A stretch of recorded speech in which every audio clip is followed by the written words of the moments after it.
Hi masters అందరికీ కూడా Brahma's meditation channel కి స్వాగతం సుస్వాగతం అండి. ఈ జూమ్ కి విచ్చేసిన దివ్యాత్మ స్వరూపులందరికీ కూడా నా యొక్క హృదయపూర్వక ఆత్మ ప్రణామాలు, కృతజ్ఞతలు మాస్టర్స్. ఎంతో చక్కగా అద్భుతంగా ఈ ధ్యాన మార్గంలో ఉన్నాం. ఇంత చక్కటి అద్భుతమైన ఈ ధ్యాన మార్గాన్ని అందించిన మనందరి గురువైన జగద్గురువైన బ్రహ్మశ్రీ సుభాష్ పత్రి సార్ కూడా అనంతకోటి ఆత్మ ప్రణామాలు, కృతజ్ఞతలు తెలుపుకుంటూ వారిని కూడా ఈ రోజు చక్కగా ఈ యొక్క జూమ్ సెషన్ లోకి ఇన్వైట్ చేసుకున్నాం మాస్టర్స్. ఎంతో చక్కగా మనము స్వాధ్యాయం సిరీస్ స్టార్ట్ చేసుకున్నాం మాస్టర్స్. ఎంతో చక్కగా మనము సీతాయనం అన్స్టోల్ స్టోరీ ఆఫ్ సీత గురించి స్వాధ్యాయం సిరీస్ లో చక్కగా ఇప్పటి వరకు 20 డేస్ కంప్లీట్ చేసుకున్నాం మా స్వాధ్యాయం సిరీస్ లో సీతాయనం బుక్. చక్కగా ఈ రోజు కూడా సీతామాత యొక్క గుణగణాలు, ఒక కథ గురించి ఆ జ్ఞానం ఖచ్చితంగా మనం అందుకుందాం. ఆ చక్కటి జ్ఞానాన్ని అందించడానికి మనతో లలిత మేడం గారు ఖమ్మం నుంచి మనకు జూమ్ సెషన్ కి విచ్చేసి ఉన్నారు మాస్టర్స్. ఈ రోజు డే 21 స్టార్ట్ చేసుకుందాం. ముందుగా మేడం మీకు బ్రహ్మాస్ మెడిటేషన్ ఛానల్ కి స్వాగతం సుస్వాగతం madam. Thank you so much. Over to you madam. అమ్మా థ్యాంక్ యూ. మరి ముందుగా మా అందరి గురువు గారైన బ్రహ్మశ్రీ సుభాష్ పత్రిజీకి నా ఆత్మపూర్వక ధ్యాన సాష్టాంగ వందనాలు తెలియజేసుకుంటూ, అలాగే బ్రహ్మాస్ మెడిటేషన్ ఛానల్ వారికి ధన్యవాదాలు తెలియజేసుకుంటున్నాను. మరి అలాగే యూట్యూబ్ లో కానీ లైవ్ లో కానీ ఎవరైతే వింటూ వీక్షిస్తూ ఉన్నారో వాళ్ళందరికీ కూడా నా ధన్యవాదాలు. మరి మేము ఇంకా ఏమాత్రం ఆలస్యం చేయకుండా మన సెషన్లోకి వెళ్ళిపోదాము. ముందుగా రోజులాగే ఇంట్రడక్షన్ తీసుకున్నాం. కొంచెం ఇంట్రడక్షన్ ఏంటంటే ఈ బుక్ మనకి ఎలా వచ్చింది అనేది దాని గురించి చెప్పుకుంటున్నాం రోజు. ఎందుకంటే కొత్త వాళ్ళ కోసం, ఎవరైనా కొత్త వాళ్ళు జాయిన్ అవుతూ ఉంటారు యూట్యూబ్ లో చూసి, ఇక అట్లా చూస్తుంటారు కదా, తెలియని వాళ్ళు, లేట్ గా జాయిన్ అయిన వాళ్ళు, కొత్త వాళ్ళు ఉంటారు కదా, వాళ్ళ కోసం ప్రతిరోజు మనం ఈ బుక్ గురించి ఇంట్రడక్షన్ ఇచ్చుకున్నాం. ఏంటంటే ఈ బుక్ మనకి ఎలా వచ్చిందంటే, దీని పేరు అన్టోల్డ్ స్టోరీ ఆఫ్ సీత. బీనా మిరియం అనే ఆవిడ టెలిపతి ద్వారా ఇంగ్లీష్ లోకి రాసిన బుక్ ఇది. ఇది తెలుగులో సీతాయనం అని చెప్పి పత్రి సార్ మనకి ఉయ్యూరు సొనలత మేడం ద్వారా మనకు అందజేశారు. ఇది ఎలా అంటే, బీనా మిరియం అనే ఆవిడ ఒక కొన్ని ఆధ్యాత్మిక సంస్థలకి అధ్యక్షురాలుగా ఉన్నారు. ఫారినర్ ఆవిడ. ఆవిడ మెడిటేటర్ అనమాట. అయితే ఆవిడ మెడిటేషన్ టూర్లకు వెళ్తుంటాం కదా, అట్లా ఆవిడ మెడిటేషన్ టూర్లకు వెళ్ళినప్పుడు ఒకసారి రామాలయంలో కూర్చొని మెడిటేషన్ చేస్తుండగా ఆ సీతాదేవి విగ్రహంలోంచి ఆవిడలోకి ఒక వెలుగులాగా రావడము, ఆవిడ డీప్ మెడిటేషన్ లో తన గత జన్మలు చూసుకోవడం జరిగింది. ఎప్పటి గత జన్మ అంటే అది రామాయణం కాలం నాటిది అనమాట, త్రేతాయుగం కాలం నాటిది. అక్కడ ఆవిడ సీతాదేవి పరిచారకగా తనను తను చూసుకుంటుంది అనమాట, మీనాక్షిగా. అయితే జనక మహారాజు పొలంలో తన తాతలు, తండ్రులు, ముత్తాతల దగ్గర నుంచి పరిచారకులుగా ఉంటూ వచ్చారు. వాళ్ళ తర్వాత ఈమె పరిచారిగా ఉందన్నమాట. సీత జననం ముందు నుంచే ఉంది.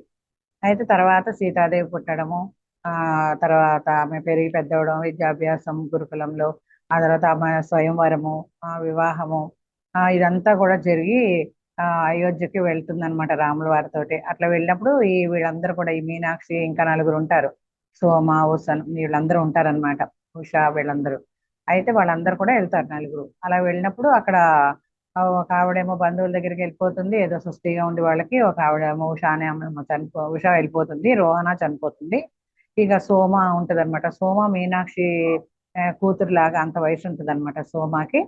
అయితే మీనాక్షి కూడా వృద్ధాప్యం వల్ల చనిపోయి మళ్ళీ అక్కడ అయోధ్యలో మళ్ళీ పుడుతుంది అనమాట అనసూయగా. అయితే అనసూయగా పుట్టి తర్వాత ఆమె ఏంటంటే పూర్వజన్మ గుర్తుండదు ఆమెకి, అనసూయకి. గుర్తుండగా మామూలుగా పెరిగి పెద్ద అవుతుంది. 7 ఏళ్ళప్పుడు గురుకులంలో వేస్తారు వాళ్ళ తల్లిదండ్రులు. గురుకులంలో వేసినప్పుడు గురువు గారు ఈ సీతాయనం అంటే, ఆమె ఏడో సంవత్సరం వచ్చేసరికి రాముల వారు ఉండరు, సీతాదేవి ఉండరు అనమాట. వాళ్ళ అవతారం చాలిస్తారు అప్పటికే. కానీ అక్కడ ఈ ఎన్ని కథలు అన్ని చెప్తుంటారు గురుకులంలో, సీతారాముల కథ అంతా, రామాయణం స్టోరీ అంతా. అప్పుడు ఈ ఒక ఘట్టం వస్తుంది, ఏంటంటే రావణుడు సీతాదేవిని అపహరించాడని రాగానే ఇప్పుడు ఒప్పుకోదు. లేదు లేదు, సీతాదేవి అపహరించబడలేదు, తానుగానే వెళ్ళింది, ఇది జరుగుండదు, ఇది జరుగుండదు, సీతామాత చాలా శక్తివంతురాలు, ఆవిడ ఎవరు అపహరించలేరు అంటే పరిగెట్టుకుంటే ఇంటికి వచ్చేస్తుంది అనమాట. ఆ తర్వాత తండ్రి ఇక మాన్పించి ఇక గురుకులం పంపించకుండా పెళ్లి చేద్దాం అనుకునేసరికి, లేదు లేదు నేను పెళ్లి చేసుకోను, పెళ్లి చేసుకుంటే మా ఆయన చనిపోతాడు, మా పిల్లలు చనిపోతాడు అంటూ ఉంటుంది. ఇదేంటి తనకి ఏదో జరిగింది, పూర్వజన్మ ఏదో లోపల నుండి తనకు అలా అనిపిస్తుందని తండ్రి కనిపెడతాడు. ఆయనకి అనిపించి, సరే దీని గురించి ఎవరైనా చెప్పేవాళ్ళు ఉంటారేమో వాకప్ చేయగా, ఆమె తల్లి ఏం చేస్తుందంటే, ఎవరైనా ఉన్నారేమో అని వాకప్ చేసినప్పుడు ఆ సీతాదేవి కాలం సీతాదేవితో పాటు మిథిల నుంచి అయోధ్యకు వచ్చిన ఒక పరిచారిక సోమ అనే ఆవిడ ఉండి, ఆవిడ స్వస్థత చేకూరుస్తూ ఉందంట అందరికీ అని చెప్పి అక్కడ తీసుకెళ్తే ఈ అమ్మాయికి బాగుంటదేమో అని చెప్పి ఈవిడ దక్షిణాది వైపు ఉన్న అడవుల్లో ఒక చిన్న ఆశ్రమంలో ఉంటుందంట ఆవిడ దగ్గర తీసుకెళ్దామంటే సరే తండ్రి ఏం చేస్తాడు, కూతురు తల్లితో పాటు ఈ కూతుర్ని కొంతమంది సేవకుల్ని ఇచ్చి అక్కడికి పంపించడం జరుగుతుంది సోమ దగ్గరికి. ఆ సోమ దగ్గరికి వెళ్తారు. ఆమె ఈ అమ్మాయిని గుర్తుపడుతుంది, కానీ ఈ అమ్మాయికి పూర్వజన్మ జ్ఞానం లేదనమాట, తెలియదు. ఆమె గుర్తుపట్టి రమ్మని చెప్పి ఇక ఇదంతా చెప్తుంది అనమాట, ఈ స్టోరీ అంతా. అంటే ఈ అమ్మాయికి మీనాక్షికి ఏం తెలుసు, గత జన్మలో వాళ్ళ వనవాసానికి వెళ్ళిపోవడం తెలుసు. పెళ్లి జరిగి పట్టాభిషేకం టైంలో వాళ్ళు వనవాసంకి వెళ్ళిపోవడం వరకే తెలుసు. ఆ తర్వాత రుద్రాలుగా చనిపోతుంది. ఆ తర్వాత ఏం జరిగిందో తెలియదు, కథలు వినడమే తప్ప. ఇప్పుడు ఈ సోమ అదంతా చెప్తుందన్నమాట. మనం ఎక్కడి దాకా వచ్చామంటే నిన్న సీతాదేవికి ఆ పిల్లలిద్దరికి కథలు చెప్తూ ఉంటది అనమాట. అక్కడ దాకా వచ్చాము. తర్వాత మా సీత అదృశ్య కార్యం ఈ రోజు ఏంటంటే ఆ సోమ చెప్తుంది అనమాట ఇదంతా. ఇది ఇప్పుడు ఏంటో మనం చూద్దాం. సోమ అదృశ్య కార్యం అంట. ఒక రోజు సోమ ఒక వింత సంఘటన జరిగిందంట. ఒక వింత సంఘటన జరిగింది. ఏంటంటే అది అంటే సీతాదేవి మనం ఇంతకు ముందు చదువుకున్న దాంట్లో ఏముందంటే సీతాదేవి మళ్ళీ ప్రెగ్నెంట్ తో ఉండడము, కవల పిల్లలు అని తెలుసుకోవటము, తను మళ్ళీ అడవిలోనే నా పిల్లలు పెరగాలి వనవాసంలో అని అనుకోవటము, ఇదంతా జరుగుద్ది అనమాట. లక్ష్మణుల వారి ద్వారా తీసుకెళ్లి వాళ్ళని ఆశ్రమంలో ఉంచటము అవన్నీ జరుగుతుంది. సోమయే సీతాదేవిని చూసుకుంటూ పిల్లల్ని చూసుకుంటూ ఉంటది అనమాట. రాముల వారు అప్పుడప్పుడు వచ్చి వెళ్తూ ఉంటారు. అది అలా జరుగుతూ ఉంది. ఇప్పుడు ఏంటంటే ఒక రోజు ఒక వింత సంఘటన జరిగిందంట. ఏం జరిగిందంటే నేను ఆ ఉదయం ఆమె కుటీరంలోకి వచ్చేసరికి మాత ఉత్సాహాన్ని కొంత అస్థిమితత ఆక్రమించుకొని తన సాధారణ స్థితికి భిన్నంగా ఉన్నట్లు అనిపించిందంట సోమాకి. సీతాదేవిని చూస్తే ఎందుకో ఆవిడ సరిగ్గా లేదనమాట, రోజు కన్నా భిన్నంగా ఉందనిపించింది. ఆమె ఎందుకో కల్లోలంగా ఉంది, కానీ కారణం అయితే సోమాకి తెలియలేదంట. లవకుశులు బాగానే ఉన్నారంట, ఆహార పదార్థాలు పుష్కలంగా ఉన్నాయి, మాత కూడా ఆరోగ్యంగానే ఉంది, ఎక్కడా ఏ తేడా లేదు. మరి ఆ పగలంతా నేను ఆమెను గమనిస్తూనే ఉన్నాను. ఒకసారి ఏదైనా సరిగ్గా లేదా అని కూడా అడిగాను. ఆమె నా వైపు చూసి దాని అంతటా అదే బయటపడుతుందిలే, ఏదో ఒక విషయం అని చెప్తుంది, కానీ ఏం చెప్పదనమాట. ఆ రోజంతా అలా గడిచిపోద్ది. అయితే మధ్య మధ్యలో ఆమె తలుపు తీసి అడవిలోకి చూస్తూ ఉండేదట సీతాదేవి. ఎవరో రాబోతున్నట్లుగా చూస్తూ ఉండేదంట. బహుశా ఆమె రాముని కోసం చూస్తుందేమో, మౌనంగా అతడు వస్తాడని ఎదురు చూస్తున్నట్టుంది అనుకుందంట సోమ. కానీ ఆమె ఎదురు చూసేది వేరే వారి రాక కోసం. ఆ మరునాటి ఉదయం మా కుటీరం ఎదురుగా ఒక ఆడపులి పడుకొని ఉంది. వాళ్ళ కుటీరం ఎదురుగుండా ఒక ఆడపులి పడుకొని ఉందంట. మాతను చూడగానే అది తన తల ఎత్తి కోపంగా అరిచిందంట. ఇది చాలా బాగుంటుంది ఈ సంఘటన. అయితే పిల్లలు ఆ అరుపుకు భయపడ్డారనమాట. అయితే మాత దాని వైపు కొంతసేపు చూసి తలాడిస్తూ తలుపు మూసేస్తుందంట. ఆ పగలు రాత్రి కూడా పులి అక్కడే పడుకొని మధ్య మధ్యలో అరుస్తూనే ఉందంట. చివరికి ఈ సోమ ఆపుకోలేక ఏమంటుందంటే, బహుశా అది గాయపడి ఉంటుందేమో, నిజంగానే అలా జరిగితే మాత తప్పకుండా సపర్యలు చేసేది కదా, అలా ఊరుకోదు సీతాదేవి అని తెలిసినా కూడా అన్నదంట. అది గాయపడింది నిజమే అయితే ఆ గాయం శరీరానికి కాదు హృదయానికి అందంట మాత. సరే ఆమె గాయపడితే సీతాదేవి అసలు సాధారణంగా ఊరుకోదు కదా అని తెలిసినా కూడా ఆ విషయమే సీతాదేవితో చెప్తుందట సోమ. అప్పుడు ఏమంటుంది సీతాదేవి, అది గాయపడింది నిజమే, కానీ గాయం శరీరానికి కాలేదు, దానికి హృదయానికి అయింది అని చెప్తుంది అనమాట సీతాదేవి. దాని సమస్య ఏమిటో మీకు తెలుసా అని సోమ అడుగుతుంది. అప్పుడు సీతాదేవి తల ఊపుతుందంట. నేను ఆమె దగ్గరకు వెళ్తాను, కానీ ఇప్పుడే కాదు. సీతాదేవి చెప్తుంది. ఆమె అంటే అక్కడ పులి అనమాట, ఆడపులి. నేను ఆమె దగ్గరికి వెళ్తాను కానీ ఇప్పుడే కాదు. ఆమె తన ఘోరమైన తప్పిదాన్ని తెలుసుకోవాలి. నేను ఆమె దగ్గరికి వెళ్తాను, కానీ ఆమె అంటే ఇక్కడ ఆడపులి ఏదైతే 2 రోజులుగా ఉండి అరుస్తుందో అదే దాన్ని ఆమె అని చెప్తుంది, సంబోధిస్తుంది సీతాదేవి. ఆమె తన ఘోరమైన తప్పిదాన్ని తెలుసుకోవాలి. 2వ రోజు కూడా పూర్తిగా గడిచింది, కానీ ఆడపులి కదలలేదు. 3వ రోజు ఉదయం మాత దాని వద్దకు వెళ్ళింది. నేను మాత ముందు వంగి కూర్చొని ఉండగా ఆ ఆడపులి ఆమె ఒడిలో తల పెట్టుకోవడం చూశాను. మాత దాని తల నిమిరి నువ్వు చేసింది తప్పు అని చెప్తుందంట. మాత దాని తల నిమిరి ఏం చెప్తుందంట, నువ్వు చేసింది తప్పు అని చెప్తుందట. తర్వాత దాని తల ఎత్తి సూటిగా కళ్ళలోకి చూస్తూ, ఇప్పుడు నీ పిల్లల్ని తీసుకొని ఈ దట్టమైన అడవిలోకి వెళ్ళి మానవ ఆవాసాలకు దూరంగా ఉండు, వారు ఇప్పుడు నిన్ను వెంటాడుతారు కనుక గబగబా అడవిలోకి వెళ్ళిపో నీ పిల్లల్ని తీసుకొని అని చెప్తుంది అనమాట ఆ పులితోటి సీతాదేవి. మాత ఈ మాటలు అంటూ ఉండగానే అడవి అంచున చెట్లు చాటున దాగి ఉన్న 3 పులి పిల్లలు బయటకు వచ్చాయి. అవి మాత వద్దకు వచ్చాయి. ఆమె వాటిని మీరు సురక్షితంగా ఉంటారు అని దీవించిందంట. అది వెళ్ళిపోయిన తర్వాత నేను మాతని ఏమైందో చెప్పమని అడుగుతుందంట సోమ. పులిని పిల్లలు అలా వెళ్ళిపోయిన తర్వాత ఈ సీతాదేవి మాటిని ఏమైందో చెప్పమని సీతాదేవిని అడుగుతుందట సోమ. ఆమె నిట్టూర్చి ఇలా చెప్తుంది, ఒక వేటగాడు ఆ పులి పిల్లల్లో పెద్దదానిని చంపాడు. తీవ్రమైన కోపంతో అది ఆ గ్రామంలోనికి వెళ్ళి ఒక చిన్న పిల్లాడిని చంపింది. ఇప్పుడు గ్రామస్తులు దానికోసం వేటాడుతున్నారు. ఆ విధంగా మనిషికి ప్రకృతికి మధ్య యుద్ధం మొదలవుతుంది అంది అంట విచారంగా ఇలా చెప్తుందన్నమాట. ఇంకా ఏం చెప్తుందంటే, నేను వెళ్ళి ఆ కుటుంబాన్ని చూడాలి. ఈ పులి వల్ల ఎవరైతే పిల్లవాడు చంపబడ్డాడో ఆ కుటుంబాన్ని నేను చూడాలి. మనం వంట చేద్దాం పద అని చెప్పి వంటశాలలోకి వెళ్ళి పెద్ద కుండలో ఆహారం తయారు చేయడం మొదలుపెట్టిందంట సీతాదేవి. మధ్యలో ఒక్కసారిగా నాతో పాటు హనుమ కూడా ఉండాలి. హనుమ రథం అని పదే పదే అంటుందంట. నాతో పాటు హనుమంతుడు కూడా ఉండాలి, హనుమ రథం అని చెప్తా ఉందంట ఊరికే. అయితే ఆ రోజు ఉదయం అంతా మేము ఆహారం వండుతూనే ఉన్నాము. ఆ మాటలు ఆమె అంటూనే ఉంది, ఇలాగా హనుమ రథం అని వండు చేస్తుంది, అంటూనే ఉంది. అయితే మధ్యాహ్నం అయ్యేసరికి రథం రావడం, దాని నుంచి హనుమంతుడు దిగడం ఈ సోమ చూసిందంట. అంతా మామూలుగానే ఉంది, ఏమీ జరగనట్లు ఆయన మమ్మల్ని పలకరించాడంట. అంతా ఏమి జరగనట్టుగా క్యాజువల్ గా పలకరించినట్టుగా పలకరిస్తాడట హనుమంతుడు. మాత, అమ్మయ్య నువ్వు వచ్చావు, నేను దుస్తులు మార్చుకొని వస్తాను, వెళదాం అందంట. అయితే మాత, నాకు మీ పిలుపు వినిపించింది, కానీ మనం ఇప్పుడు ఎక్కడికి వెళ్తున్నామని హనుమంతుడు అడుగుతాడు. చూద్దాం అంటూ ఆమె కుటీరంలోకి వెళ్ళి తన రాజవస్త్రాలు తీస్తుందంట. ఇప్పుడు మామూలు అడవిలో ఉన్నాడు కాబట్టి ఋషి వస్త్రాలు ధరించి ఉంది కదా, ఇప్పుడు లోపలికి వెళ్ళి ఆ రాజవస్త్రాలు తీసిందంట. నేను వాటిని ధరించడంలో సహాయం చేసి ఇదంతా ఏమిటి అని అడిగాను. సోమ చెప్తుంది ఇది. ఇది ఆవిడకి ఆ దుస్తులు ధరించడం సహాయం చేసి ఇదంతా ఏమిటి అని అడిగితే, వారికి తమ రాణిని దర్శించడం ఎంతో అర్థవంతంగా ఉంటుంది అన్నదంట. సరే, ఎవరికి అర్థవంతంగా ఉండేది? నేను అయోమయంలో పడ్డాను. ఆమె అయోధ్యకు వెళ్తుందేమోనని. ఆమె దానికి ఏమీ బదులు చెప్పకుండా వండిన ఆహారాన్ని రథం వద్దకు చేర్చమని చెప్పిందంట. నన్నేమో పిల్లల్ని చూడమందంట. హనుమాను ఆమె బయలుదేరి వెళ్ళారు. మిగిలిన కథ వాళ్ళు వచ్చిన తర్వాత హనుమ ద్వారా నేను తెలుసుకున్నానని సోమ చెప్తుంది. అక్కడ ఏం జరిగిందంటే, వాళ్ళు ఒక్కొక్క ఊరు దాటుకుంటూ మాత అదే అనుకుంటున్నాను అని చెప్పే వరకు వెళ్ళారట. మాత హనుమంతుడును సీతాదేవి రథం ఎక్కి వెళ్తూ ఉన్నారట. అయితే మాత, నేను ఇదే అనుకుంటున్నాను అంటుందంట ఒక్కొక్క ఇల్లు చూపిస్తూ. సరే ఇదే అని చెప్పేదాకా వాళ్ళు వెళ్తూనే ఉన్నారట. ఆ రథం దిగేసరికి విచారంలో మునిగి ఉన్న ఒక గ్రామాన్ని చూశారట. మాత హనుమంతుడిని ఆహార పాత్ర తెమ్మని చెప్పి ఒక ఇంట్లో ఏడుస్తున్న తల్లి కనపడే వరకు ఇంటింటికి తిరిగారట.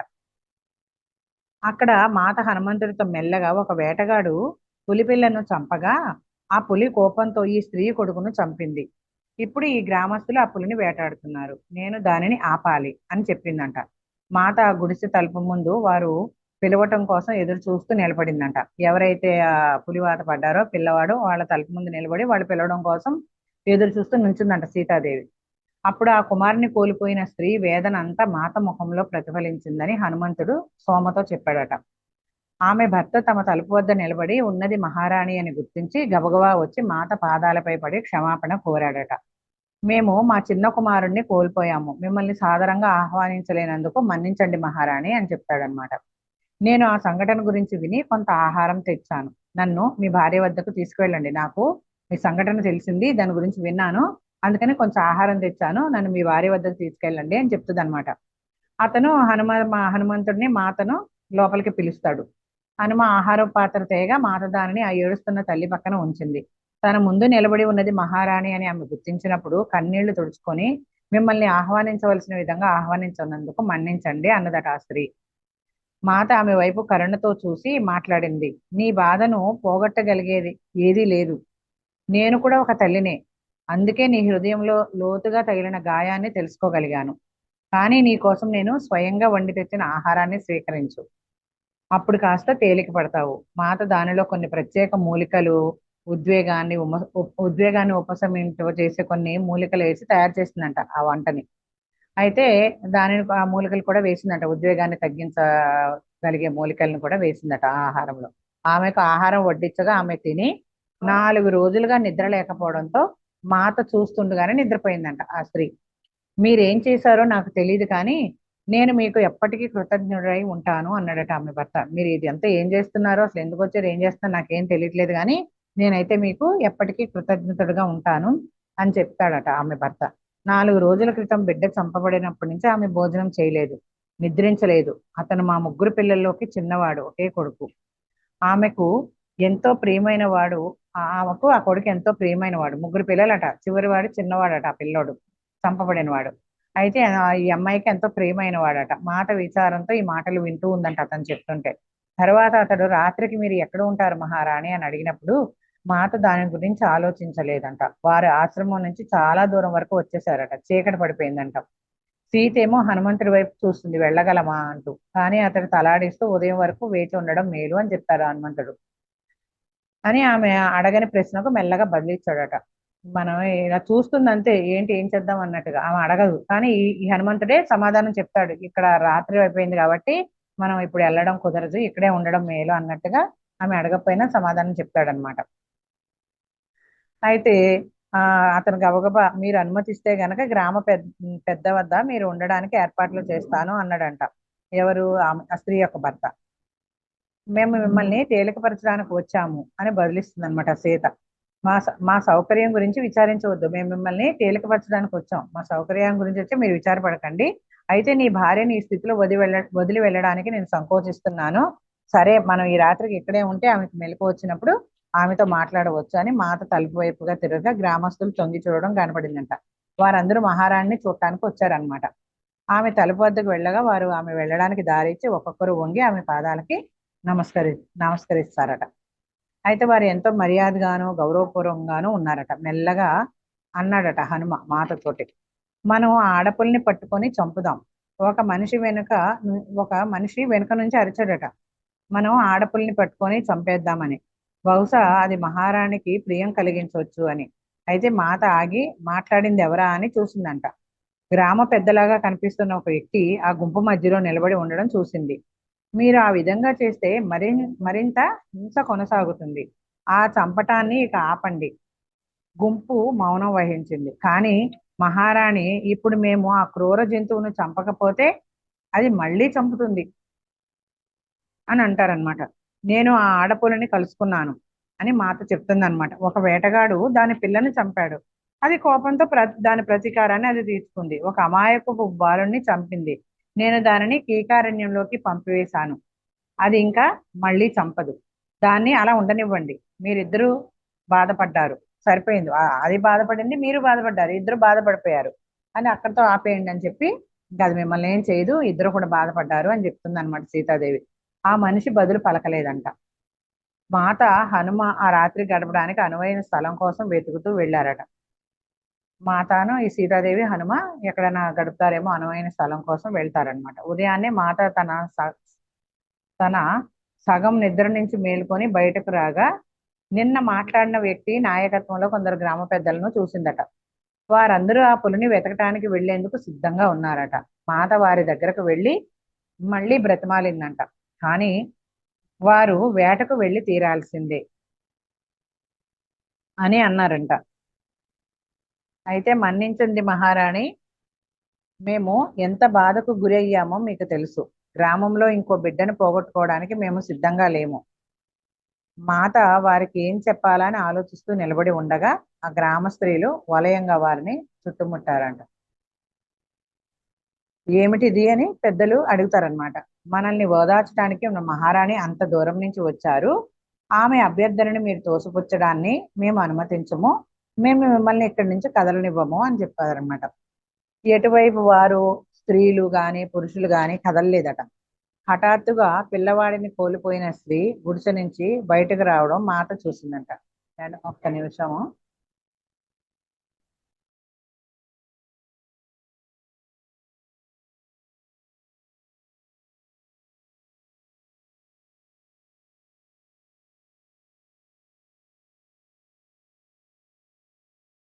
ఓకే. అయితే ఎవరు కదలేదట, స్త్రీలు గాని పురుషులు గాని. హఠాత్తుగా పిల్లవాడిని కోల్పోయిన స్త్రీ గుడిసె నుంచి బయటకు రావడం మాత చూసింది. ఆమె కలలో నడుస్తున్నట్లుగా వచ్చి మాత పాదాలపై పడింది. మాత ఆమెను సున్నితంగా లేవనెత్తి నెమ్మదిగా, నువ్వు అతనిని చూసావు కదూ, రాత్రి కలలో నీ కుమారుడు నీ వద్దకు వచ్చాడు అవునా అని అడుగుతుందంట. అయితే ఆమె అవును అన్నట్టు తలోపింది. అయితే అతను ఏం చెప్పాడు అంటే, నీ ప్రియమైన కుమారుడు చెప్పిందంతా ఈ గ్రామస్తులకు చెప్పు. అయితే ఆమె అన్నం తిని పడుకుంది కదా, సీతాదేవి వండి తీసుకెళ్ళిన అన్నం తిని పడుకుంది. పడుకున్న తర్వాత వచ్చింది కాసేపటికి. ఇప్పుడు గ్రామ పెద్దలు వీళ్ళంతా ఇదంతా చర్చ జరుగుతుంది. ఆ పడుకున్న ఆమె లేచి బయటికి రాగానే సీతాదేవి చూసిందనమాట. సీతాదేవి అడుగుతుంది ఆవిడ్ని, చూసావా నీ కల్లో నీ నీ మీ కుమారుణ్ణి చూసావా, అతను ఏం చెప్పాడో వీళ్ళందరికీ చెప్పు అని అడుగుతుంది అనమాట. అతను నన్ను ఇంకెప్పుడు ఏడవద్దు అని చెప్పాడు. ఆ చనిపోయిన పిల్లోడంట ఈమె కల్లో కనిపించి ఇంకెప్పుడు ఏడవద్దు అని చెప్పాడంట. కాదు, ఆ ఆడపులని కూడా చంపొద్దు అని కోరాడట. అంతేకాదు నువ్వు ఎప్పుడు ఏడవద్దు, అంతేకాదు ఆడపిల్లని కూడా చంపొద్దు అని కోరాడట. అది కూడా తన బిడ్డను పోగొట్టుకుంది అని కన్నీళ్లతో చెప్పింది. ఆ స్త్రీ ఏం చెప్పింది, సీతాదేవి నీ కన్ను పడుకున్నావు, నీ కల్లో నీకు అబ్బాయి కనిపించాడు కదా, అతను ఏం చెప్పాడో చెప్పు అన్నప్పుడు ఆ గ్రామ పెద్దలందరూ అక్కడ చర్చ చేసుకుంటున్నారు కదా, అలా చేద్దాం ఇలా చేద్దాం, ఎవరిని కదలనివ్వు అని ఎవరు కదలకుండా నిలబడ్డారు కదా. అంతలో ఆమె వచ్చింది. వచ్చినప్పుడు సరే మీ అబ్బాయి కనిపించాడు కదా, నీ కల్లో ఏం చెప్పాడో చెప్పు అన్నప్పుడు మా అబ్బాయి కనిపించాడు, ఇంకెప్పుడు నువ్వు ఏడకు, అంతేకాదు ఆడపిల్లని కూడా ఏం చంపద్దు అని కోరాడట. ఇంకా ఏం చెప్పాడంట, అది కూడా తన బిడ్డను పోగొట్టుకుంది అని చెప్పి కన్నీళ్లతో చెప్పిందంట. ఎవరు ఏమీ మాట్లాడలేకపోయారట. చివరిగా పెద్దల వైపు తిరిగి బతిమాలతో, మహారాణిని ధిక్కరించవద్దు, నా కుమారుడి కోసం నేను మిమ్మల్ని ప్రార్థిస్తున్నాను అని చెప్పి ఆ స్త్రీ చెప్తుంది అనమాట. ఆ గుంపు నెమ్మదిగా చెదిరి ఎవరి గుడిసెల్లోకి వాళ్ళు వెళ్ళిపోతారు. వారు వెళ్ళబోయే ముందు మాత వారితో ఒకటి చెప్తుంది. ఏం చెప్తుందంటే, ఈ అరణ్యంలో శాంతి కొనసాగాలంటే మీ జీవనానికి అవసరమైన దానికంటే ఎక్కువ తీసుకోవద్దు అని చెప్తుందంట. మహారాణి, అడవి ధ్వంసం చేస్తున్నది మేము కాదు, అయోధ్య నగరం నుంచి వస్తున్న వారు ఆహారం కోసం వేటాడడమే కాక ఉల్లాసం కోసం వేటాడుతున్నారు. ఆహారం కోసం వేటాడట్లేదు వాళ్ళు, అయోధ్య నుంచి వస్తున్నారు ఎవరో కొంతమంది, వాళ్ళు ఆహారం కోసం కాక ఉల్లాసం కోసం వేటాడుతున్నారు. ఆ పరిణామాలేమో మేము అనుభవిస్తున్నాం, వాటిని ఎలా ఆపాలో మాకు తెలియట్లేదు అని గ్రామ పెద్ద చెప్తాడు సీతాదేవితో. ఆమె ఆశ్చర్యపోతూ ఓదార్పుగా చూసి, ఇది ఒక కొత్త పరిణామం, ఆమె ఇంతకు ముందు ఇది విని ఉండనిది. అయితే ఎప్పుడు ఇలా జరుగుతుందని ఆమె ఎప్పుడు వినలేదట సీతాదేవి. అంతా ఇదివరకుట్లాగే బాగానే ఉంది, అందరూ అడవుల్ని వాటిని రక్షిస్తున్నారు అనుకుంది, కానీ ఇది ఎప్పుడు ఆమె వినలేదంట. ఏం చేయాలో నేను చూస్తాను అని చెప్తుంది అనమాట ఆమె. సీతాదేవి ఏం చేయాలో నేను చూసుకుంటాను అనగానే ఆమె సెలవు తీసుకోబోయే ముందు ఆ తల్లిని హత్తుకొని ఆమెతో, కొన్ని ఏళ్లలో నీకు ఒక కుమారుడు వస్తాడు. ఇంకా సీతాదేవి వాళ్ళందరికీ అట్లా చెప్తుంది. ఇంక వెళ్ళిపోయే ముందు ఏంటంటే, ఎవరైతే ఆ స్త్రీ బిడ్డను కోల్పోయిందో ఆమెను హత్తుకుంటది, హక్ చేసుకొని, కొన్ని ఏళ్లలో నీకు మరొక కొడుకు వస్తాడు, అతను నువ్వు పోగొట్టుకున్న వాని స్థానాన్ని భర్తీ చేయడు, వాని స్థానాన్ని అయితే భర్తీ చేయడు, బిడ్డ అనేది భర్తీ చేయగల నిధి కాదు, కానీ అతను నీ జీవితంలోకి ఆనందాన్ని తిరిగి తెస్తాడు. నువ్వు కోల్పోయిన కుమారుడు మరొక నూతన జన్మలోకి తన ప్రయాణాన్ని కొనసాగిస్తాడు అని నీ కన్నీరు అతన్ని వెనుకకు అతనేమో వేరే తన ప్రయాణాన్ని వేరే కొనసాగించుకుంటూ ఉన్నాడు. ఇక వేరే జన్మ ఎత్తడానికి ఉంటుంది కదా సోలు, పిల్లగానే మళ్ళీ ఇంకో జన్మ కోసం చూసుకుంటూ ఉంటుంది కదా. అయితే నూతన జన్మలోకి తన ప్రయాణాన్ని కొనసాగిస్తాడు. అయితే నీ కన్నీరు అతన్ని వెనక్కి లాగుతుంది, అయితే నీ ప్రేమ అతన్ని ముందుకు సాగనిస్తుంది. నువ్వు కన్నీరు ఆపేసి ప్రేమను చూపిస్తే గనక అతను ముందు సాగడానికి ఉపయోగపడుతుంది నీ ప్రేమ. కన్నీరేమో వెనక్కి లాగుతుంది, కాబట్టి నువ్వు అలా చేయకు. అతనిని అమితమైన ప్రేమతో సాగనంపు. అది ఒక తల్లి తన బిడ్డల ప్రయాణంలో తోడ్పడుతూ పోషించవలసిన పాత్ర అది అనగానే ఆ స్త్రీ తల ఊపి మాతకు గాఢ కృతజ్ఞతలు తెలియజేస్తుంది అనమాట. వెంటనే మాత హనుమంతుడు అక్కడి నుంచి సెలవు తీసుకొని వెళ్తారనమాట. అయితే రథం ఎక్కబోయే ముందు హనుమంతుడు మాతను ఏమంటాడంటే, మీరు ఆ బాలుని దివ్యలోకాల్లో కనుగొన్నారు కదా, ఆ బాలుడిని ఎవరైతే చనిపోయాడో ఆ బాలుని హనుమంతుడు అడుగుతాడంట. అతను తప్పిపోయాడు, జీవితంలోకి తిరిగి రాలేకపోతున్నాడు, తన తల్లి కన్నీటితో వెనుకకు లాగబడి ముందుకు వెళ్ళలేకపోతున్నాడు. నేను అతనిని ఆమె వద్దకు వెళ్ళి ఆమె బాధను తొలగించమని చెప్పాను, దానివల్ల అతను స్వేచ్ఛగా ముందుకు వెళ్ళగలడు. ఈమె చెప్పిందనమాట ఆ చనిపోయిన బిడ్డకి, నీ తల్లి ఇలా బాధపడుతుంది, నువ్వు ఇలా బాధపడుతుంటే నీ తల్లి నువ్వు ముందుకు వెళ్ళలేవు, కాబట్టి నువ్వు వెళ్ళి మీ అమ్మ ఏడవద్దని ఇట్లా చెప్పు అని సీతాదేవి చెప్తేనే అతను కల్లో ఆమె గాఢ నిద్రలోకి వెళ్ళిపోయిందిగా. అంటే వనమూలికలు కలిపి వండింది మాత ఆహారాన్ని సీతాదేవి. దానివల్ల ఆవిడ గాఢ నిద్రలోకి వెళ్ళింది అనమాట. ఆ కొడుకును కలిసిపోయే, ఆ కలలో తన కొడుకును కలుసుకునే స్థితిలోకి వెళ్ళింది అనమాట. అప్పుడు ఇక్కడేమో సీతాదేవి కొడుకుని పంపిస్తుంది, నువ్వు వెళ్ళి మీ అమ్మకు చెప్పు అని. ఇదంతా ఇలా జరిగిందని హనుమంతుడు అడిగినప్పుడు హనుమంతుడితో చెప్తుంది సీతాదేవి.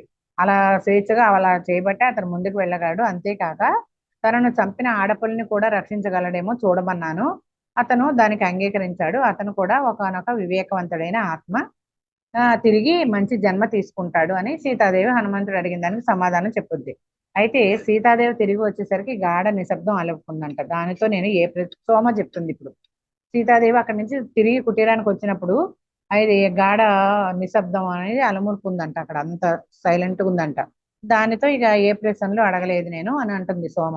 ఆ సాయంత్రం కూడా ఆ అసౌకర్య భావన కొనసాగి పిల్లలకు భోజనం పెట్టిన వెంటనే నన్ను తీసుకెళ్లి పడుకోబెట్టమందంట.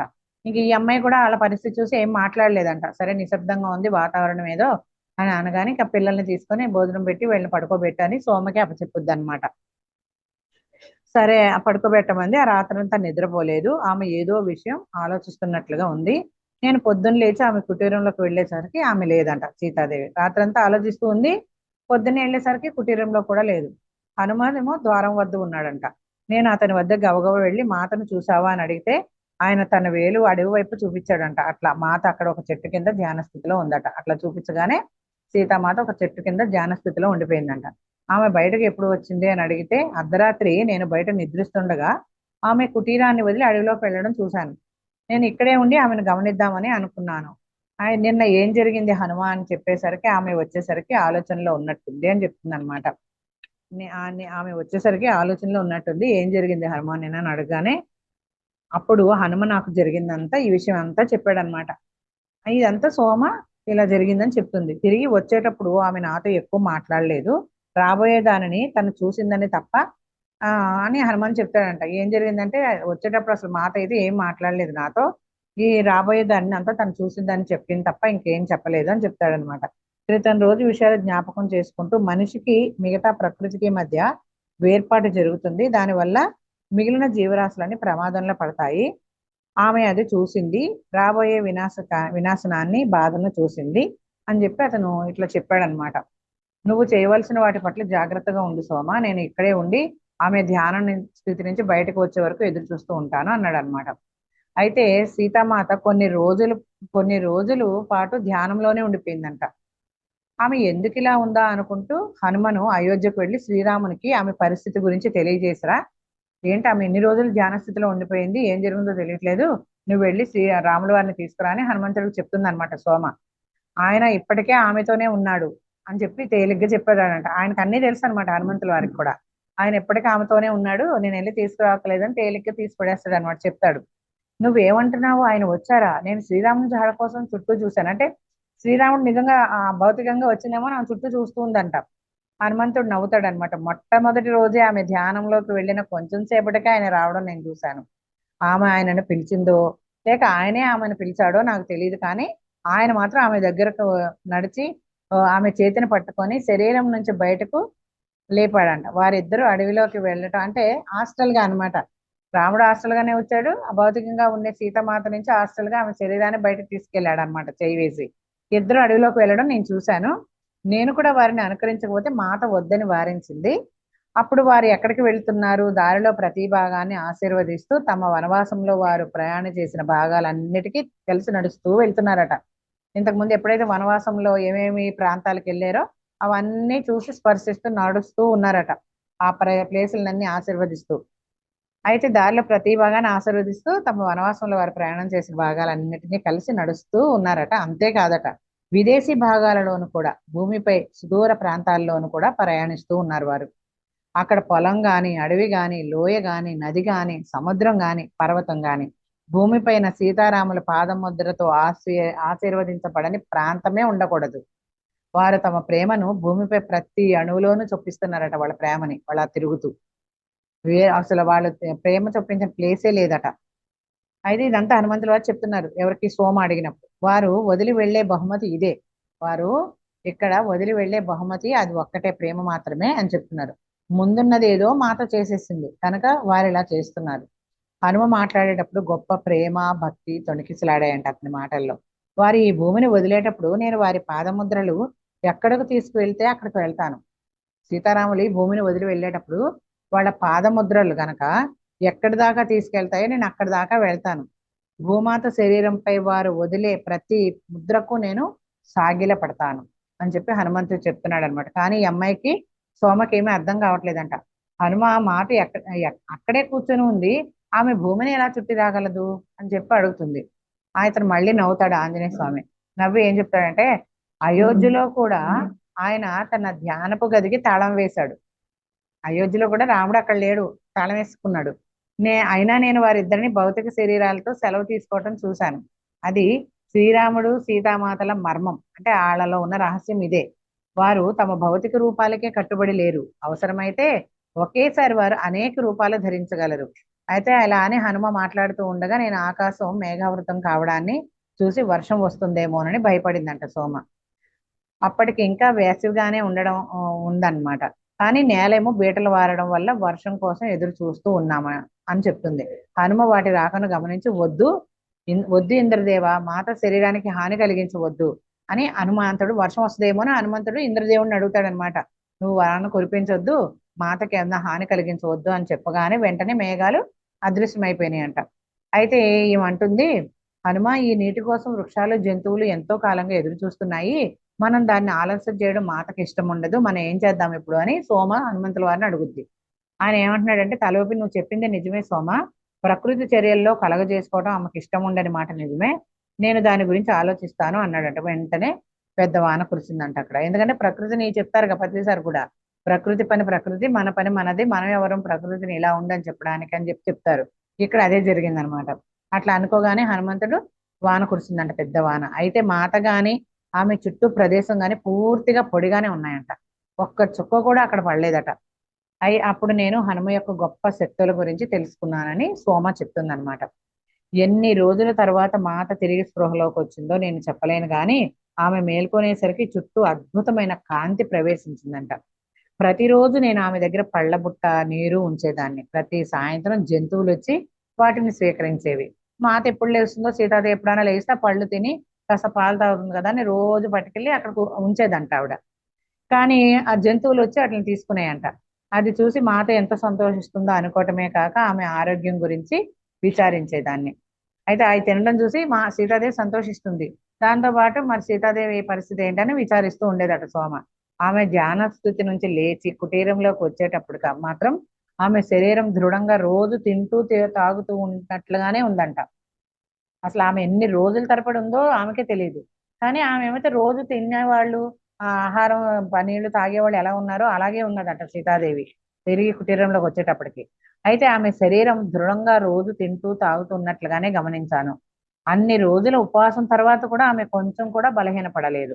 ఆమెను చూడగానే మాత కొంచెం ఆహారం తయారు చేయనివ్వండి మీకోసం అని సోమ చెప్తుంది అనమాట. అప్పుడు సీతాదేవి నవ్వి, నేను బాగానే తిన్నాను. నా ముఖంలోని సందిగ్ధం చూసి ఆమె, మేము ఎక్కడికి వెళ్ళినా ప్రజలు రుచికరమైన ప్రత్యేకమైన పదార్థాలు పెట్టారు.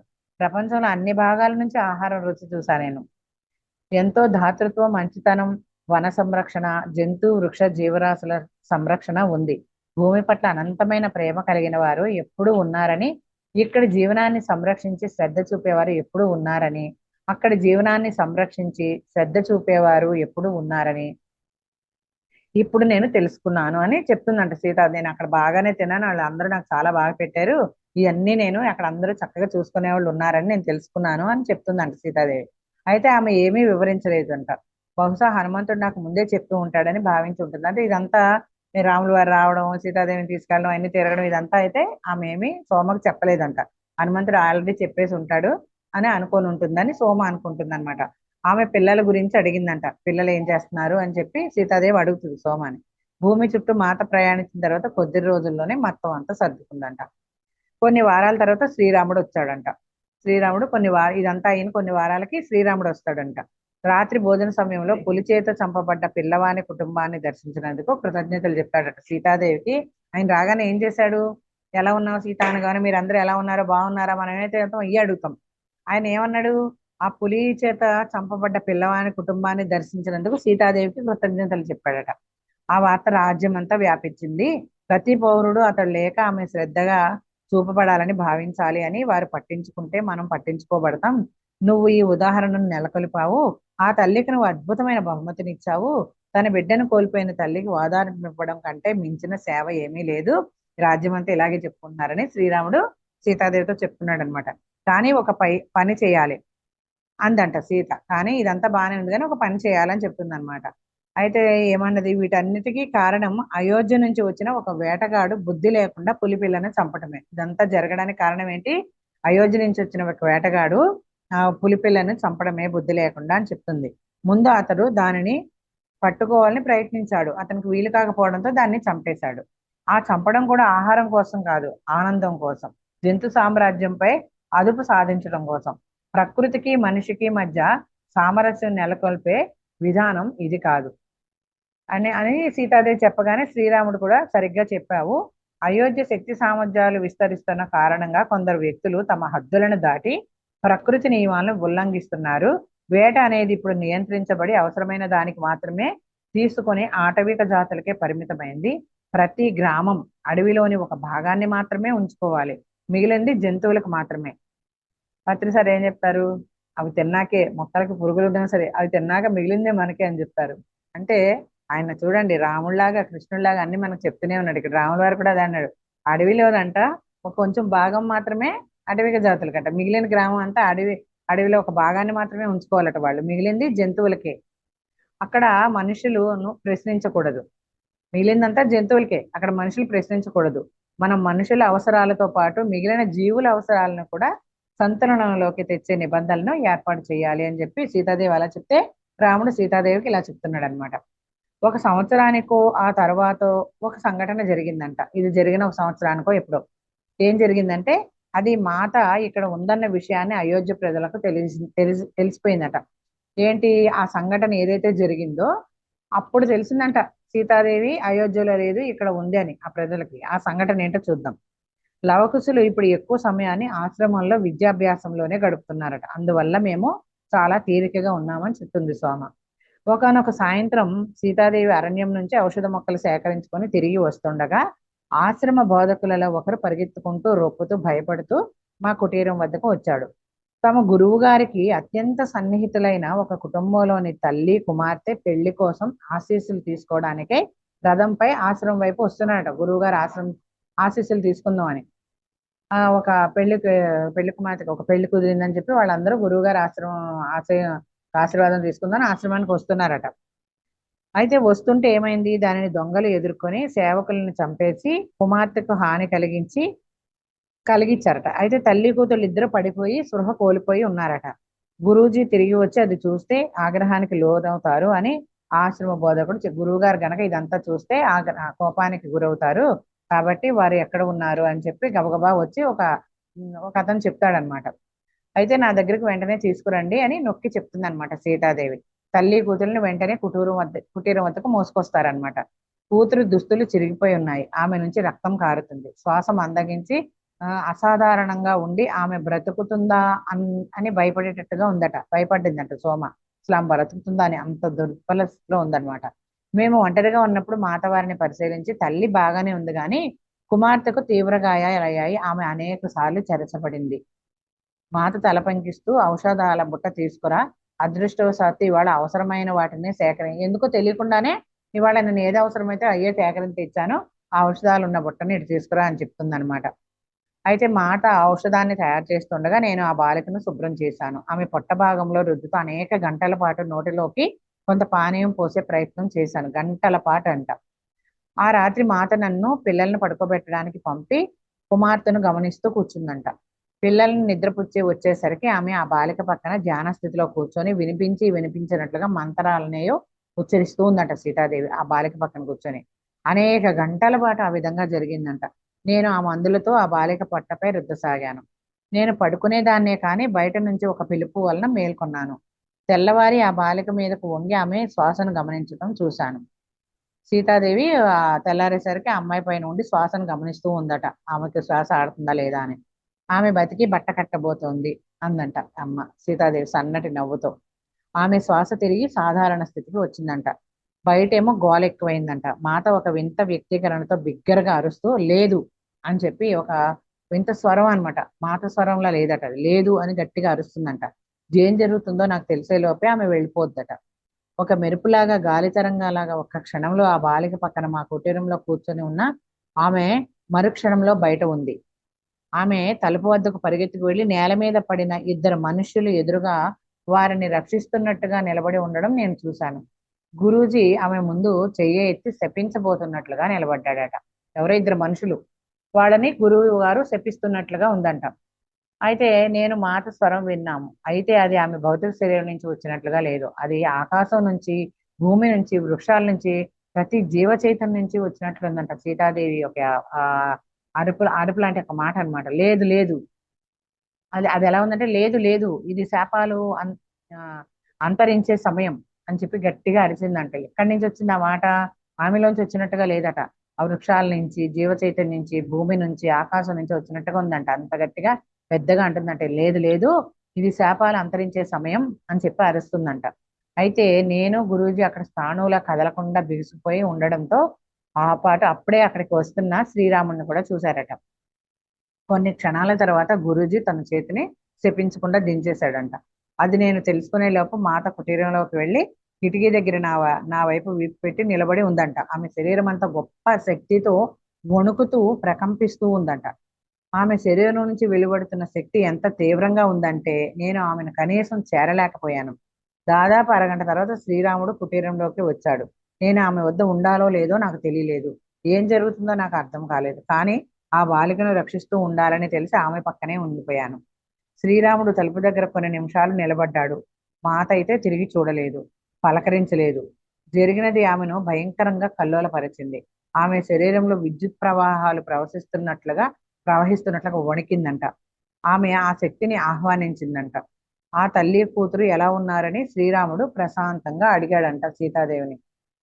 అడిగినప్పుడు ఏం చెప్పిందంటే, ఆ తల్లికి పర్వాలేదు, తల మీద చిన్న గాయం మాత్రమే.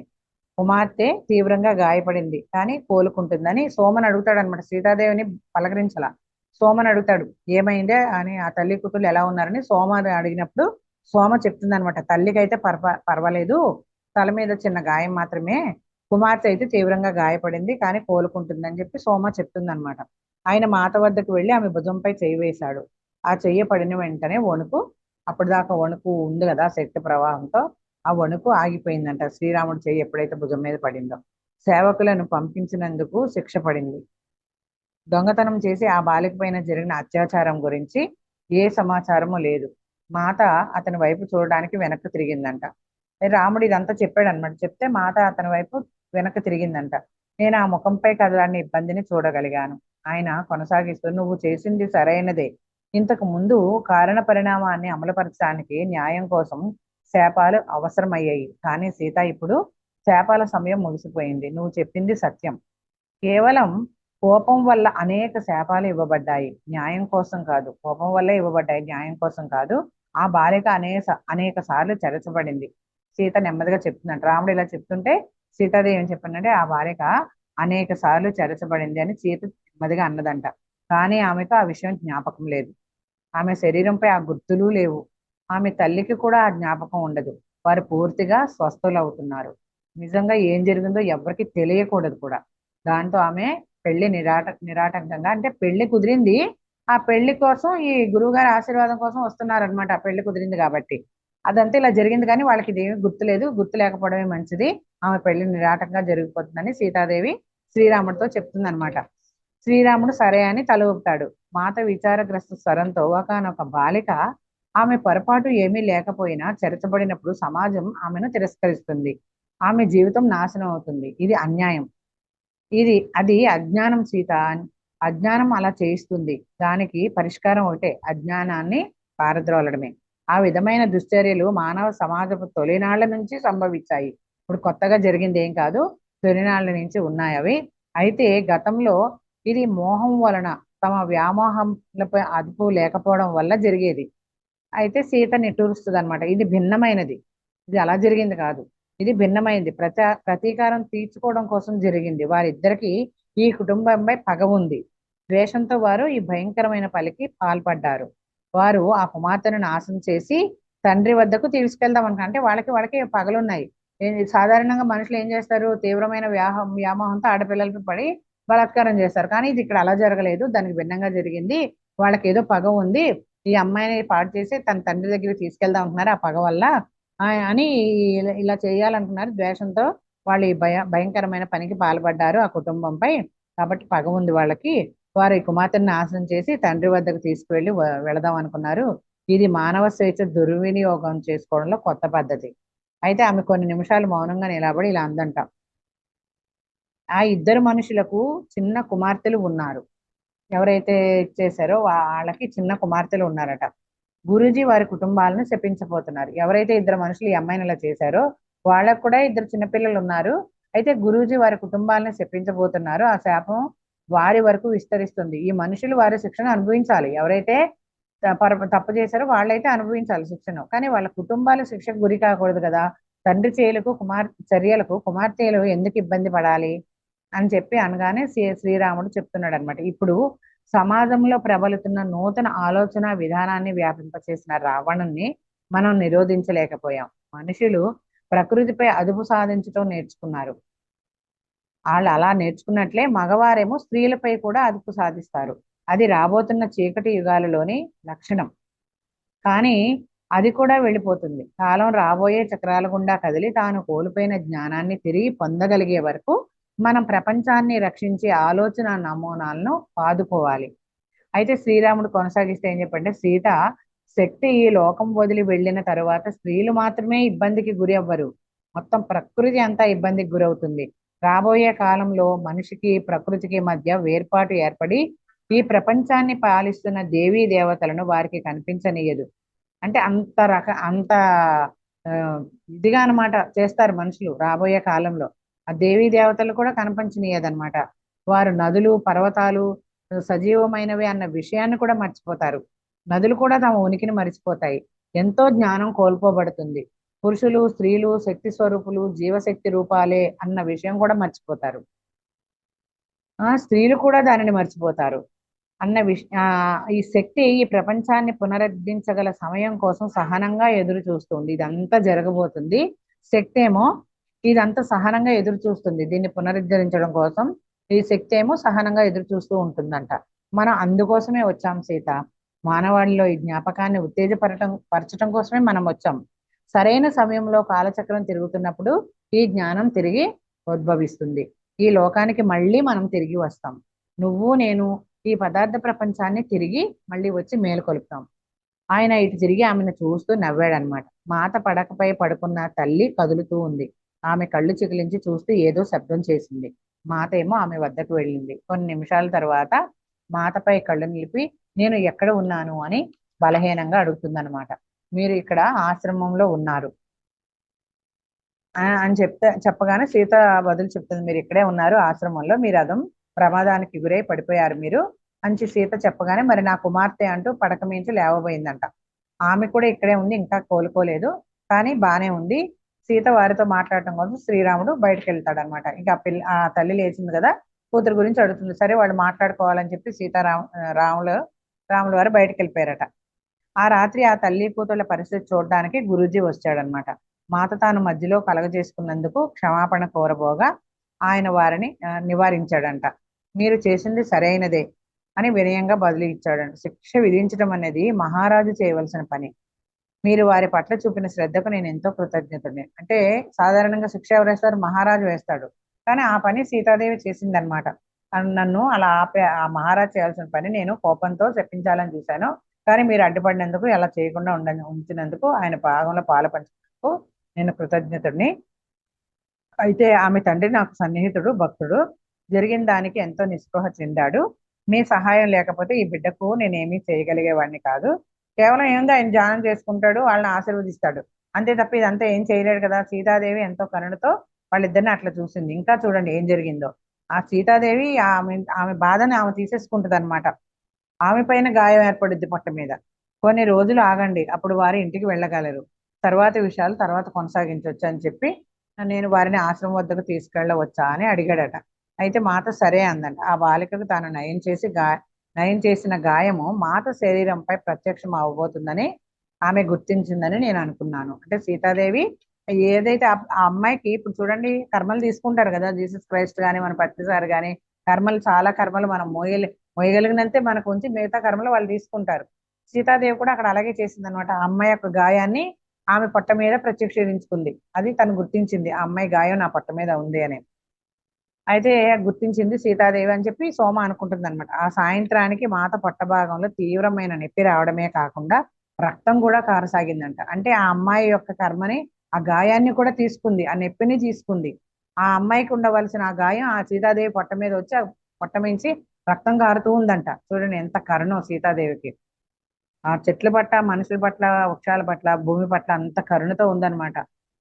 అయితే సాయంత్రం రాముడు ఆమె పరిస్థితి చూడటానికి వచ్చాడు. ఆయన కుటీరం వద్దకు రాబోతుండగా నేను బయటకు వెళ్ళి ఆయనతో, ప్రభు, నేను ఈ విధంగా చెప్తున్నందుకు నన్ను మన్నించండి. మాత ఇప్పుడు ఉన్న పరిస్థితిలో మీరు ఆమెను చూడవద్దు అని చెప్తుందన్నమాట. ఆయన సున్నితంగా బదిలిస్తూ, సోమ, ఆమె కోరికను మొదటిసారి నేను తిరస్కరిస్తున్నాను. ఆమె ఎప్పుడూ వద్దనే అంటుంది, కానీ మొదటిసారి ఆమె కోరికను నేను తిరస్కరిస్తున్నాను. ఈ శ్రమ అంతా ఆమె ఒక్కదాన్నే భరించనీయను. నేను ఆమె పక్కనే ఉండాలి ఈ పరిస్థితిలో. ఒక క్షణం నాకు ఏం చేయాలో పాలుపోలేదని సోమ అంటుంది. నేను ఇంతకు ముందెన్నడూ మాట పట్టించుకోకుండా లేను. మాతను మాట మాట ఇంతకు ముందు ఎప్పుడు పట్టించుకోకుండా లేను నేను. కానీ శ్రీరాముని చూసినప్పుడు ఆయన కళ్ళ నుంచి ప్రవహించే ప్రేమను చూసి ఆయన ఆమెను తేలికపరిచి స్వస్థత చేకూర్చగలడు అని అనుకున్నాను. నేను ప్రక్కకు జరిగి ఆయనకు చోటిచ్చాను. ఆహారం, నీరు తలుపు పక్కనే పెడతాను, అవసరమైతే ఉపయోగించుకోండి అని చెప్పి వస్తుందన్నమాట. మరుసటి ఉదయం వరకు శ్రీరాముడు కుటీరం నుంచి బయటకు మరునాడు ఉదయం వరకు కూడా శ్రీరాముడు ఆ కుటీరం నుంచి బయటకు రాలేదంట. వారికి ఏదైనా అవసరం వస్తుందేమో అని నేను కుటీరం బయట పడుకున్నాను. తలుపు తెరవడం వినగానే నేను మాత కోసం ఏదైనా తీసుకురానా అని అడుగుతుందన్నమాట సోమ. ఆమె నిద్రిస్తోంది. నాకు ఏమైనా తీసుకురా సోమ అని చెప్తాడు శ్రీరాముడు చిరునవ్వుతో. ఆమె ఎలా ఉంది అని అడగగానే ఆ ప్రభావాలన్నీ ఆమె శరీరంపై పడ్డాయి. ఇప్పుడు కోలుకోవటం ఆరంభమైంది. ఆయనకు ఆహారం వడ్డిస్తూ, ప్రభు, ఆ యువతి ప్రాణం కాపాడడానికి ఆమెయే ఈ బాధను స్వీకరించింది. ఆమె ఈ విధంగా చేయటం ఇదేనే మొదటిసారి కాదు. ఆమె ఎంత ఓర్చుకోగలదు అని సోమ శ్రీరాముడికి అన్నం వడ్డిస్తూ చెప్తుంది అనమాట. ఇది ఇన్నిసార్లు ఎప్పుడు ఇలాగే చేస్తుంది సీతాదేవి, ఇది మొదటిసారి కాదు, ఆమె ఎలా ఓర్చుకోగలదు అని చెప్పి శ్రీరాముడికి భోజనం పెడుతూ సోమ చెప్తుంది అనమాట. అయితే సీతకు ప్రతి ఒక్కరి జీవితము విలువైనది శ్రీరాముడు చెప్తున్నాడు అప్పుడు. వేరొకరిని రక్షించడానికి ఆమె తన శరీరాన్ని ఎన్నిసార్లు వదిలిపెట్టిందో, ఆమెను ఇక్కడే ఉంచడానికి నేను ఎన్నిసార్లు కలగజేసుకున్నాను. ఒక్కరోజు నేను ఈ విధంగా చేయలేకపోవచ్చు, ఎప్పుడో ఒక రోజు నేను ఇలా కూడా చేయలేకపోవచ్చు అని ఆయన కొనసాగిస్తుండగా ఆమె నా ముఖంపై ఒక బాధ వీచిక కదలాడింది. సోమ, ఆమె లంకలో ఎంత త్యాగం చేసిందో నాకు కూడా తెలియదు. ప్రజల దృష్టిలో పడకుండా సేవ చేయటమే ఆమె కోరిక. ఈ భూమిపై జీవం నిలిపి ఉంచడానికి ఆమె ఏమి ఇచ్చింది అన్నది ప్రపంచానికి ఎప్పటికీ తెలియదు. కొన్ని నిమిషాలు ఆగి ఆయన మళ్ళీ చెప్తున్నాడు. ఆమె చేతులు చాచి ఈ దారుణం చేసిన మనుషులు ఇద్దరి ముందు నిలబడినప్పుడు ఒక వినూత్నమైన అపూర్వకరణను అత్యంత దారుణమైన చర్యలు చేసిన వారిపై కూడా విస్తరించేటట్లుగా స్థాపించింది. ఆ క్షణంలో భూమిలోని భాగాలన్నిటినీ నుంచి ఎన్నో ప్రతికూల ఆలోచన రూపాలను తనలోకి శోషించుకుంది. అవి ఉపయోగించబడి నశింప చేయడానికి ఆమె శరీరంలో ప్రవహించాయి. నేను ఆమెను ఆపలేను. అది నా బాధ. ఆమె మోస్తున్న ప్రపంచ భారాన్ని ఆమె నుంచి నేను తీసుకోలేను. అయితే మాత పక్కం నుంచి లేచి నొప్పి లేకుండా నడవడానికి చాలా రోజులు పట్టిందంట. అన్ని రోజులు శ్రీరాముడు అక్కడే ఉన్నారంట. కానీ ఆమె మామూలుగా అయిన వెంటనే ఆయన అయోధ్యకు వెళ్ళిపోయారట. ఆయన వెళ్ళబోయే ముందు ఆయనతో, ఇక పిల్లల్ని కనలేను, శ్రీరాముడు వెళ్ళిపోయేటప్పుడు సీతాదేవి ఉందండి, ఇక నేను పిల్లల్ని కనలేను అని. భూమి మీద ఉన్న జీవరాశి అంతా మన పిల్లలే అయితే మనకి ఇంకా పిల్లల అవసరం ఏముంది అని శ్రీరాముడు బదిలిస్తాడనమాట. కొన్ని రోజుల తర్వాత మొదటిసారిగా ఆమెకు సంపూర్ణ ఆహారం పెడుతున్నప్పుడు శ్రీరాముడు ఆమె త్యాగం గురించి చెప్పిన విషయాన్ని సీతాదేవి దగ్గర ప్రస్తావించిందట సోమ. ఆమె నవ్వి, ఆయన చేసిన దానిలో నేను చేసింది ఒక చిన్న భాగం మాత్రమే. నేను ఇదంతా చేసింది చాలా తక్కువ. శ్రీరాముడు ఇంతకన్నా ఎక్కువ చేస్తాడు. ఇది చిన్న భాగం మాత్రమే. నేను ఈ లోకం పట్ల ఆయన ప్రేమ ప్రతిబింబాన్ని తప్ప మరి ఏమీ లేదు. నేను ఈ లోకంలో ఆయన యొక్క ప్రతిబింబాన్నే, అంతకన్నా ఏమీ లేదు. ఈ లోకం మాత్రమే కాదు, జీవం ఉన్న అన్ని లోకాల పట్ల కూడా ఆయన ప్రతిబింబానే నేను అని చెప్తే, ఈ విధంగా వారు ఒకరి గురించి ఒకరు చెప్పేవారు. వారు ఒకరిలో ఒకరు పరిపూర్ణతను చూశారు. వారి ప్రేమ స్వచ్ఛము, పవిత్రము, దాన్ని వర్ణించడానికి మాటలే లేవు. వారి భూమి మీదకు తెచ్చిన ప్రేమలో కొంచెం భాగమైన విస్తరించాలని మనం ఆకాంక్షించాలి అని సోమ అనుకుంటుంది అనమాట, చెప్తుంది మనతోటి. ఆ సంఘటన జరిగిన కొన్ని వారాల తర్వాత వంట చెరుకు తేవడానికి అడవికి వెళ్ళి తిరిగి వస్తుండగా మాత ఇద్దరు స్త్రీలలో లోతుగా సంభాషణలో మునిగిపోయిందంట. ఆ స్త్రీలను నేను గుర్తించలేదు. నేను ఎంతో దూరం వెళ్లకుండానే వాళ్ళు అంత హఠాత్తుగా ఎలా వచ్చి ఉంటారా అని ఆలోచన వచ్చిందట సోమకి. వారు పూలతో నిండిన తోటలో కూర్చొని ఉన్నారట. ఆ సుందర దృశ్యం చూడకుండా ఉండలేకపోయాను. ఆ స్త్రీలిద్దరూ మాత కంటే పెద్దవాళ్లుగా కనిపిస్తున్నప్పటికీ వారి ముఖంలో యవ్వన సౌందర్యం తొణికిసలాడుతుంది. ఇద్దరు ఋషి దుస్తులలో ఉన్నారు. వాళ్ళిద్దరూ ఋషి దుస్తులతో ఉన్నారట. అయితే కానీ వారిలో ఏదో వేరే విషయాన్ని సూచిస్తుంది. నేను కుటీరం వెనుకకు వెళ్ళాను వంట కోసం పొయ్యి రాజేయడానికి. అయితే రాత్రి భోజన సమయం అయినా మాత రాలేదట. నేను వారు కూర్చున్న చోటికి వెళ్ళి చూడగా వారు దీర్ఘంగా ఇంకా సంభాషించుకుంటూనే ఉన్నారు. వారికి భోజనం సిద్ధం చేయనా అని అడగడానికి కొన్ని నిమిషాలు నిలబడిందంట అక్కడ. అయితే నాలో నుంచి మాత వారికి రుచికరమైన ఆహారం సిద్ధం చేయని తనలోంచే మాత చెప్పిందంట. తన లోపల నుంచే మాత చెప్తుందనమాట. అయితే ఆవిడ సీతాదేవి అనడం వినిపించింది నా లోపల నుంచి.